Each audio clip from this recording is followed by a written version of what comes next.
Good morning, brothers and sisters. Naomi back for another video. I thought we'd take a look at the topic of circumcision and how it actually was part of the Abrahamic Sarah covenant. And so we know what circumcision is. If there's any gents out there watching my videos, I'll try not to make you feel too uncomfortable about the topic. But you know, for those of us who have heard to be circumcised in the heart, you know, the more you think about it, it don't make sense to me that a male organ, sexual organ, would represent my heart, to be circumcised in the heart. You know, they'll throw that one out there often. Not really working with me, with my heart being circumcised. And the other thing is that it was men, not women. They'll try to say, yeah, there's a such thing as female circumcision in other cultures. No, it's not. It's mutilation. Get your facts straight. It's these other countries trying to mess around with a religious aspect and trying to impose it on females when it was never meant for the female. It was always meant for the males. Now, that's my view on it. This sick notion of female.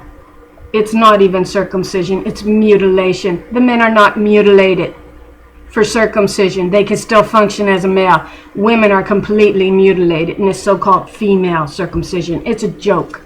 It's an absolute joke and travesty that they're permitted to get away with. So why?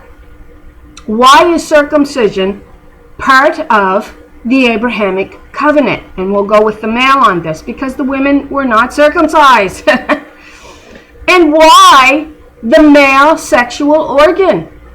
For anybody who thinks this does not have to do with the whore spirit versus the righteous spirit, it's because you fell for the lies that they've told in this made-up theology by men that covers up the truth. And if you just think about it, reason about it, circumcision on a sexual organ, a man's sexual organ. Well, let's go back to the garden. Lucifer sneaks in. This whore spirit is what Lucifer's called in many passages through the scriptures. And Adam had a covenant with his wife. She wasn't called Eve, she was Adam. She was a part of him. Just like he was a part of her. They were together, they were one. They could not be one separate. He could be one with her, the whore spirit, if he chose, and that's just what he did. And so why circumcision? You don't think that one makes sense? You don't think that it makes sense that when Lucifer snuck in the garden that he lusted after her? He lusted after her promises under the covenant that she said, hey, I'll make a covenant with you. You exalt the whore spirit in the earth, in your heart. Yep, we're going to use his organ as his heart, because he did lust after her. That is an emotion. And the promises that she promised him, saying, you exalt me as the spirit in your heart, as a whore, and I'll exalt you in the earth. Because you see, she became the principle that he exalted, the principality, the power of the air that he exalted in his heart. And so she took control of the power of the air, and in that process exalted him as a king on the earth, you see, to the debasement of the righteous feminine, which, what does it say? I will place enmity between the woman and the serpent. And then what do we have in Galatians 4:24? We're reasoning. This is called reasoning with the Spirit. That's what this is called. This is what we're instructed to do.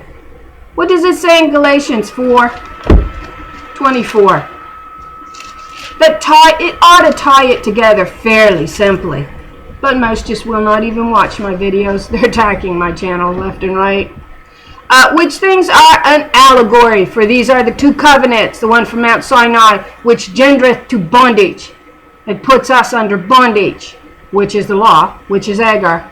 For this Agar is Mount Sinai in Arabia, and answereth to Jerusalem, which now is and is in bondage with her children.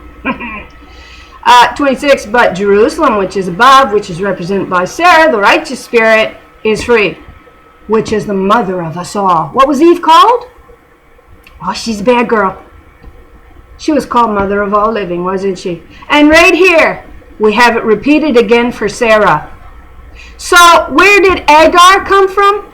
Where did Hagar come from? Where did the Holy Spirit come from? It's female. It's not male.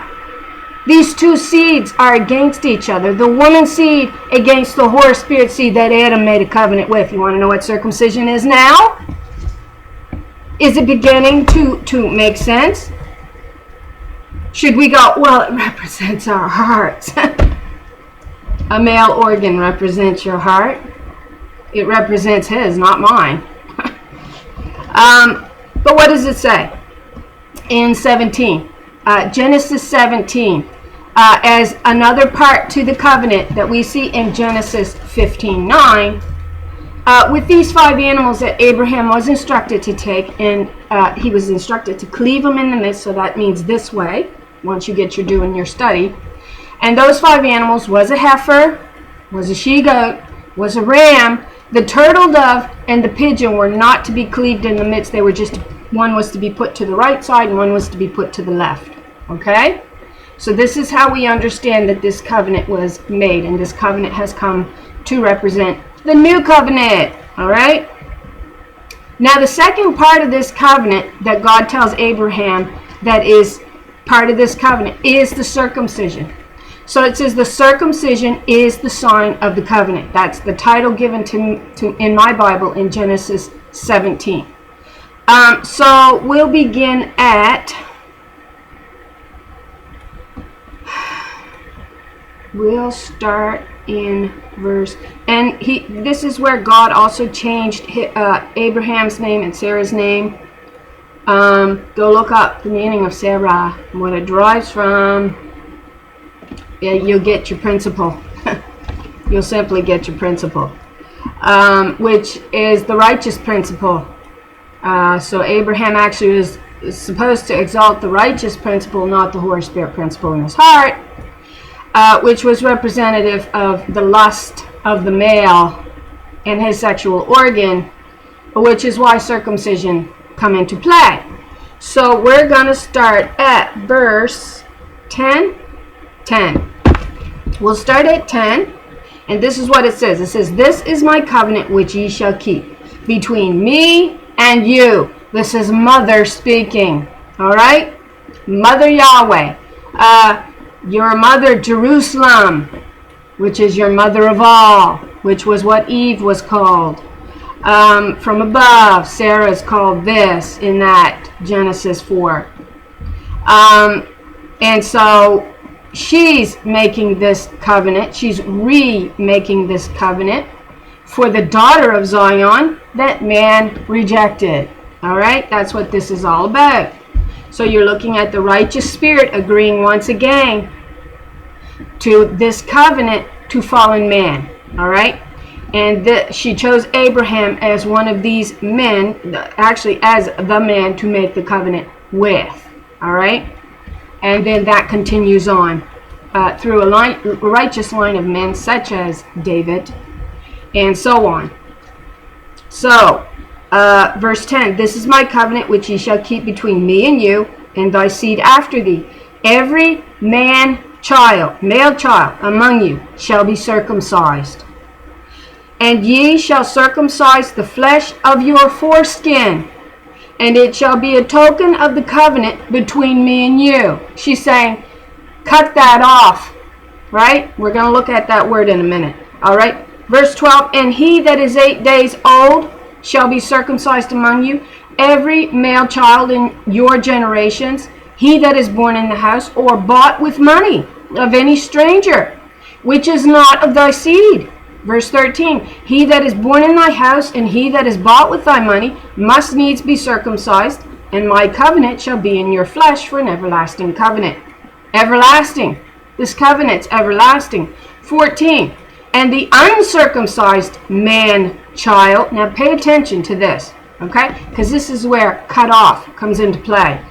"And the uncircumcised man child, whose flesh of his foreskin is not circumcised, that soul shall be cut off from his people.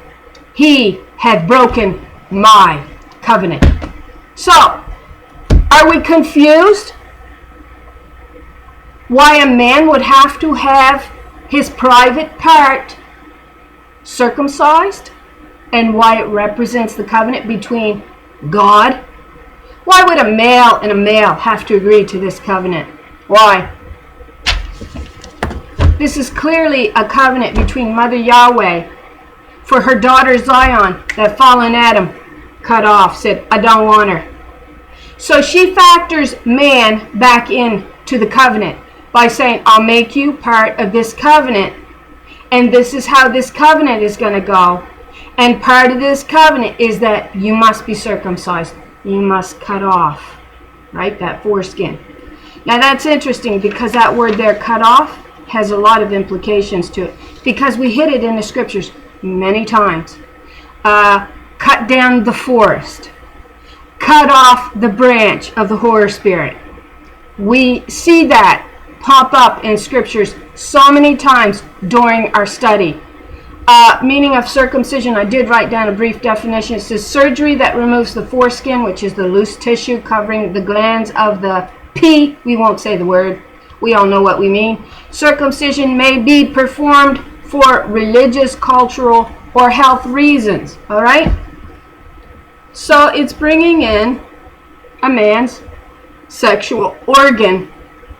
Ironically, if we're to listen to what the fallen theology teaches us, it has nothing to do with him lusting after the whore spirit and agreeing to a covenant.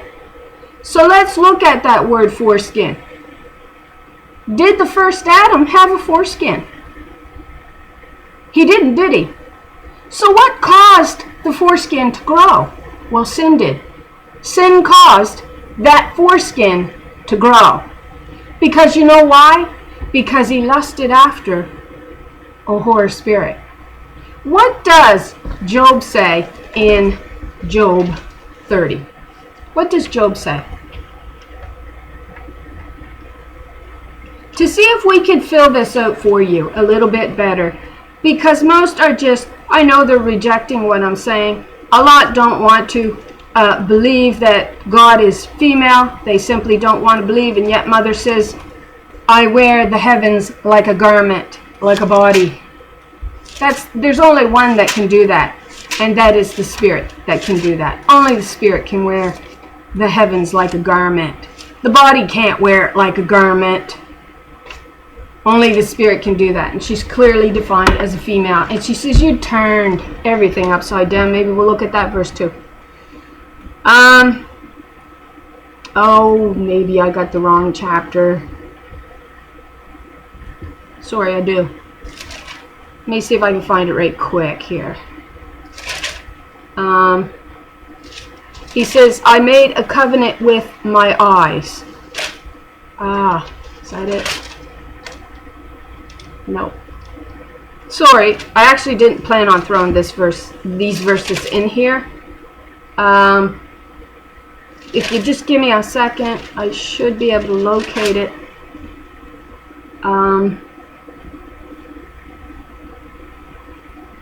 Okay, not there. Not there.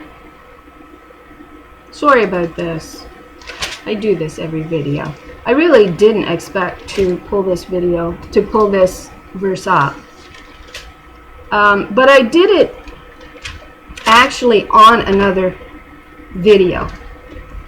Okay, let's go past 30. It must be 31 then. Yeah, there it is. So it's Job 31, chapter 31, verse 1.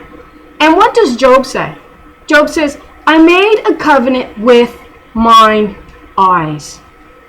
A covenant with mine eyes. Why then should I think upon a maid? Well, now, what is Job saying here? He's saying, I made a covenant with my wife. That's what it sounds like he's talking about. So he's saying, why should I think upon another woman? Another maid. And then he says this. And we're told this in Galatians 4:24, that this is the portion from above. For what portion of God is there from above? And what inheritance of the Almighty from on high, her daughters? What portion of God is there from above? Galatians 4:24, these two women are two covenants. Represents two covenants. He's talking about a covenant. I made a covenant with my eyes, with my wife, who I fell in love with. So why should I think upon another maid? Well, Adam didn't love his wife. He didn't want a covenant with her. He wanted a covenant with the Holy Spirit. This is why Abraham had to agree to enforce that covenant with circumcision, because the first Adam did think about another maid.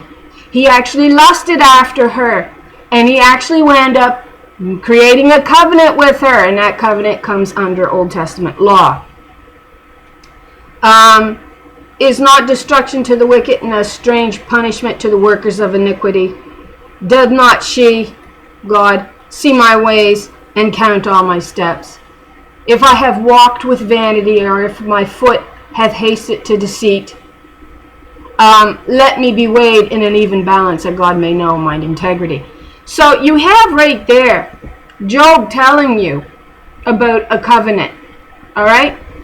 For those who think circumcision isn't pointing to a sexual sin, I don't know what's on your eyes. If they've been clayed over so that you don't realize it is a sexual sin, and God says, this is my covenant between me and you. Part of this covenant is that you're going to be circumcised, and you're going to agree to have that foreskin removed as a symbol that you're not going to lust after that whore spirit and go after her covenant. Now that was what that was to symbolize. And sense and reason ought to be able to tell you that that's precisely what that is indicating. It's not indicating, oh, you know, that male sex organ is likened to my heart. No, it ain't. Since when? Let's look at another passage that correlates to this covenant. And it strongly correlates, and it strongly testifies to lies. Jeremiah 34. Let's go to Jeremiah 34. But again, if you look at that word cut off that you find in Genesis 17:14, the word is 3772. Let's look that up. All right, I believe I have it pulled up just before we go to Jeremiah 34. Yeah, let's see what it means. Okay, it means to cut off, cut down, to cease, covenanted, cut her off, cut him off, cut it down, cut it off, destroy, destroyed, fail, kill, lack, made, make, makes, making, in writing, perish. So God constantly uses this term in the Old Testament, constantly, to cut down a force, to cut off, to cut the branch of the whore spirit off. And in this case, the man was symbolizing that also with circumcision. When he agreed to cut that foreskin off, he was agreeing to cut that whore spirit off. That's what that agreement symbolized. I don't know how you can't see the sexual aspect in that agreement, and that it was in agreement with the female God.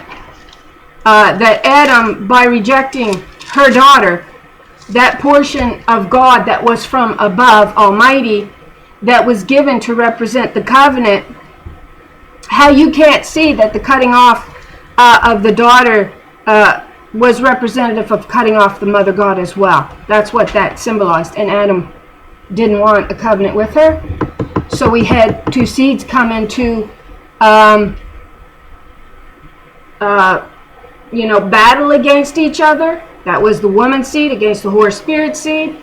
Those are two females, which are represented by two covenants. One puts you in bondage. That's Lucifer, who made this whore spirit agreement with a man. She said, exalt this spirit in your heart. which was likened to exalting her in the midst of the body, which is the second heaven, and which was giving her power of the air as the principality of the man, the chief. And she said, I'll make you God in the earth.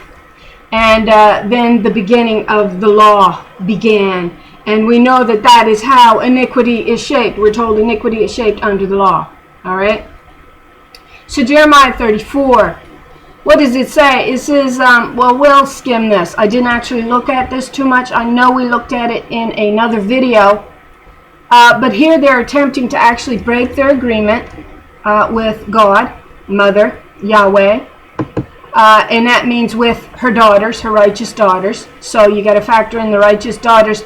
Though they're took right out of the equation, you're not ever allowed to see them because men translated the word. So let's see what it says.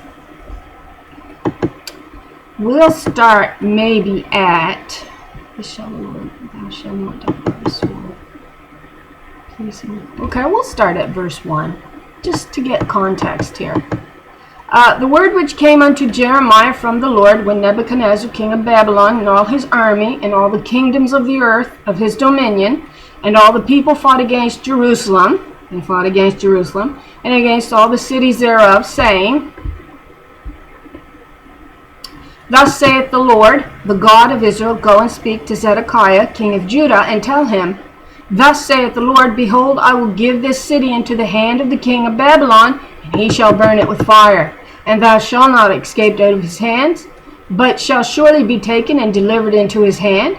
And thine eyes shall behold the eyes of the king of Babylon, and he shall speak with thee mouth to mouth, and thou shalt go to Babylon. Yet hear the word of the Lord, O Zedekiah, king of Judah. Thus saith the Lord of thee, Thou shalt not die by the sword, but thou shalt die in peace. And with the burnings of thy fathers, the former kings which were before thee, so shall they burn odors for thee, and they will lament thee, saying, Ah, Lord, for I have pronounced the word, saith the Lord. Then Jeremiah the prophet spake all these words unto Zedekiah, king of Judah, in Jerusalem. Verse 7. When the king of Babylon's army fought against Jerusalem and against all the cities of Judah that were left, against Lachish, I was studying Lachish. That seems to be where idolatry began to take place. And I haven't gotten back to it yet, but I am going to. And against Ezekiel, for these defenced cities remain of the cities of Judah. Okay, now, this is where we're going to get into the freedom of Hebrew slaves, and again, that term, cut off. Now you watch. This is the word that came unto Jeremiah from the Lord after that the king Zedekiah had made a covenant. Now here we go with a covenant. King Zedekiah had made a covenant with all the people which were at Jerusalem to proclaim liberty, freedom unto them. Verse 9, that every man should let his manservant, every man his maidservant, we won't say every woman, being an Hebrew or a Hebrewess, go free, that none should serve himself of them, to wit, of a Jew his brother. Verse 10, now when all the princes and all the people which had entered into the covenant heard that every one should let his servant go, we'll just skim that, that none should serve themselves of them, and more than they obeyed and let them go. But afterwards they turned, and they brought them into subjection again, and forced them to become slaves again. Therefore the word of the Lord came to Jeremiah from the Lord, saying, Thus saith the Lord, the God of Israel, I made a covenant with your fathers in the day that I brought them forth out of the land of Egypt, out of the house of bondmen, saying, At the end of 7 years let every man let his brother go free, an Hebrew, which hath been sold unto thee, and when he hath served thee 6 years, thou shalt let him go free. But your fathers hearkened not unto me, neither inclined their ear. That was the same for the women. They kept them as slaves. They didn't let them go free. Actually, I would suggest more likely that it was the women that they were keeping in bondage. 15. And ye were now turned, and had done right in my sight, in proclaiming liberty, every man to his neighbor. and ye had made a covenant before me in the house which is called by my name. But ye turned and polluted my name, and caused every servant whom ye had set at liberty at their pleasure to return, and you brought them back into subjection. You brought them into slavery again, after everything that you promised me. Therefore thus saith the Lord, ye have not hearkened unto me in proclaiming liberty, every one to his sister. Because I truly believe this was more about women being under bondage than it was about men. Righteous men, yes, but there were getting to be fewer and fewer in the land too. Behold, I proclaim a liberty for you, saith the Lord. To the sword, to the pestilence, to the famine, and I will make you to be removed into all the kingdoms of the earth. And I will give the men that have transgressed my covenant, which have not performed the words of the covenant. What covenant? Watch what covenant it's going to bring into view here. And they're going to try to trick you on what covenant they're actually talking about. I studied this. Verse 18, and I will give the men that have transgressed my covenant. They were unfaithful to me, which have not performed the words of the covenant which they had made before me. Watch this. When they cut the calf in twain and passed between the parts thereof. There is only one covenant where a heifer is cut in the midst, cut in twain. They'll have you believe it's a male here. There's only one covenant. One. There's no other covenant being referred to other than the Genesis Abraham covenant in Genesis 15:9. There's no other covenant where a calf was cut in the midst. A heifer was. No calf was cut in any covenant that I can find other than the Genesis 15:9 covenant. That's the only one. So it's definitely not a male. It's definitely a female. When they cut the calf in twain and passed between the parts thereof. Now, she passed between the midst, all right? If you go in and you read Genesis 15 and all about how this covenant came to be, and how Abraham was instructed to take these three animals, the last two were not to be cleaved in the midst, and cleave them from down into the midst. It was representative of the Spirit walking in the midst of these three animals, the covenant now agreed upon. She would be in the midst of these three animals as the Spirit, the righteous Spirit, back in her rightful place. That's the representation of this covenant and the midst. It was the Spirit that walked in the midst. She's God. All right? And Adam had took the Spirit and set her out, the righteous Spirit. He didn't want her in his midst. He wanted to exalt the whore spirit. And by exalting the whore spirit, you debase the righteous feminine, is what you do. That's why Mother said, this must be our agreement. There it is. And Adam clearly shows he doesn't want a covenant with the righteous spirit. He sets her out. That's a representation of what Israel was to become. Separated as the spirit, the righteous spirit. Okay? And so this is all symbology that you're looking at. And what did he bring into the midst? He brought the whore spirit in the midst. And when he did that, he exalts her. She becomes the principality of the air, which empowers him to become a god on the earth. All by his little lonesome. We're not understanding the simplicity of that thinking. That's why God says, come let us reason together. You can't reason with a man that's put fallen theology in place that excludes the righteous spirit as a female. All right? And yes, we're attacking the whore spirit as well. That's the one he wants exalted because she makes him look good. So she says, and I will give the men that have transgressed my covenant, which have not performed the words of the covenant, which they had made before me, when they cut the calf in twain, cut the heifer. That's representing Israel, putting the righteous spirit back where she belongs, and passed between the parts thereof. It was not the men who passed between the parts. Verse 19. The princes of Judah, the princes of Jerusalem, the eunuchs, and the priests, and all the people of the land which passed between the parts of the calf. Okay, my mistake. They all passed between the parts. And yet there's no place There's no covenant mentioned where a heifer, a calf, is cleaved in the midst other than the Genesis 15:9 covenant. Nowhere. And you can go in and you can do your homework on those verses. You can pull them up and they're going to take you right back to Genesis 15:9. They're going to take you right back there. So what was going on here? Looks like a huge violation was going on. That's what it looks like. I will even give them into the hand of their enemies and into the hand of them that seek their life, and their dead bodies shall be for meat unto the fowls of the heaven and to the beasts of the earth. And Zedekiah king of Judah and his princes will give into the hand of their enemies, will I give into the hand of their enemies, and into the hand of them that seek their life, and into the hand of the king of Babylon's army, which are gone up from you. Behold, I will command, saith the Lord, and cause them to return to this city, and they shall fight against it, and take it, and burn it with fire. And I will make the cities of Judah a desolation without an inhabitant. Well, why? Because the men broke their covenant again, yet again, with the righteous spirit. And you don't think circumcision is representing, which is backing up the truth that I've been telling you, that the first Adam rejected a covenant with the righteous spirit?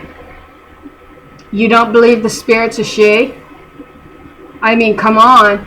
Adam was formed, and the breath of life was breathed into him, giving him life. It was the woman that was breathed into him, giving him life, because she represents the spirit from above. What portion of God is from above? What covenant? What makes this a covenant is the spirit from above. And he says, I made a covenant with mine eyes. Why then should I think upon a maid? What portion of God is there from above? He's telling you. And you go to Galatians 4:24. These two women represents two covenants, two spirits.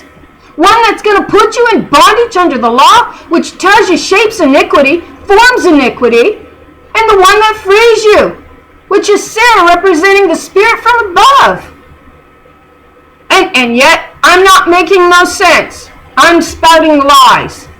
That's why God says, come let us reason together. You cannot go to books written by silly men who wants to be exalted as gods in the earth. You think this isn't important? This is what caused the fall, and you think the feminine don't matter. We don't need to factor her back in. Oh, you know, the bride's going home. Well, you better make sure you know who the bride is before you determine we're all going home in the rapture, believing in a false theology. This is important, and if you think the feminine don't matter in this, then you're not paying attention to the scriptures. What does it say in verse Isaiah 29 verse 16? What does it say? You can say I'm wrong. That's fine. Surely your turning of things upside down shall be esteemed as the potter's clay. For shall the work say of her that made him, she made me not? Or shall the thing framed say of her that framed it, she hath no understanding? That's what they do. It is not yet a very little while, and Lebanon shall be turned into a fruitful field. And the fruitful field shall be esteemed as a forest. What does it say? What does it say? It says these daughters stood as a beautiful forest of Lebanon. These righteous daughters, what did it just say? They're going to stand again. Because they're going to come to realize who they really are. And we're not who the men are telling us we are. We're not. So that's my video on circumcision and how it actually backs up my position that I've been telling you in all these videos as truth. If you think a man's sex organ represents your heart, well, I guess you're in it deep. It don't represent my heart, I can tell you that. So that's the video. Hope you actually give it a listen, because if I pay attention to my counts and take it to heart, and I'm starting to think, you know what, I just need to completely dismiss it, not even pay attention to the count. One of my videos went up to 310 within 2 days, and within a day they had it cut down to 107, just like that. They do that all the time to my videos. typically I only get about 90 hits. And I'll go in one day and I'll have it cut down to 30. I mean, wow, am I that dangerous? I mean, I'm getting hardly anybody watching my videos, and they feel the need to cut my videos down. Well, gee, something I'm saying must be hitting a nerve with them. Something must be scaring them, that they feel the need to take a video with 90 counts and knock it down to 30. I mean, come on. That's cowardly behavior in my book. Anyway, just had to say something about that because they've been doing it since my channel started way back in April of 2018. They've been targeting my channel since day one. And I know I'm not the only one. I don't mean to imply that I am. So I thank any for watching my video. It's a nice, cold, crisp day here. It's been really cold lately. We're supposed to be coming into a warm front again to switch around. That would be nice, I guess, but you do get tired of the back and forth. I know that. So again, sorry to babble on about the weather. We're all going through it. I thank again anybody who watches my video. Take the time to try to understand, look up the passages, try to understand how they shifted the genders. Key of David proved that. If you want to pull up these passages for yourself, if you go in and you pull up, oh man, can I remember them? Micah 2, I think it is. Jeremiah 9, 1 Kings 11, I think. Job, is it 31, 33? Ezekiel 13. If you pull them passages up, and they do link to Joseph's blessings also in Genesis 49, where the branches, and that word for branches there is daughters. It actually is the word daughters. Are being shot at as they pass through the wall. That's the key of David. These righteous daughters are the key that gets the gates opened, actually, in the end of days. That's what all these videos have been telling you. But if you want to go in, you want to clump them all together, and you really want to study what it tells you they did to the feminine, you come to understand exactly what the key of David is and what the key of Solomon is. Let me double check that passage for 1 Kings. It may be 2 Kings. We'll take a quick look. I do plan on exploring it again, because if, like I said, if I take to heart what they're telling me, nobody's watching my videos. Okay. Yeah, it is. It's 1 Kings 11. So if you want to correlate what is being said that Solomon does, all right, when it comes to building the wall, and what was going on in Micah 2, and you want to correlate to what it says in Ezekiel 13, and what it says in Jeremiah 9, and what it says in that little verse in Job. Let's take a look at that and see for sure. It's Job 30. Where is it? Right there. I'll get to it. Is it Job 30? Verse, no, it's 31. It's 31, 33. If I covered my transgressions as Adam by hiding mine iniquity in my bosom, that means to daub the wall. Means to take a wall and to cover it in. All right? In effect, locking in the whore spirit, which is what Solomon does with his whore wives. He locks them in. This is all allegory, and it represents that circumcision. Again, it fully represents the circumcision. And it represents these two women in Galatians 4:24. I don't know how you can't see it. It's everywhere. It's everywhere. So again, thanks for watching my video. See my flowers? I put them up for my sister Nick, the extra ones. She happened to notice my flowers sitting in front. She liked them. So I said, well, I had some more. Actually, they go on the desks here and that. So, but I stuck them there just for a pretty picture. So again, thanks for watching my video. Sorry for the babbling at the end here. And I really hope you all have a warm day. And a blessed day from the Lord. Thank you.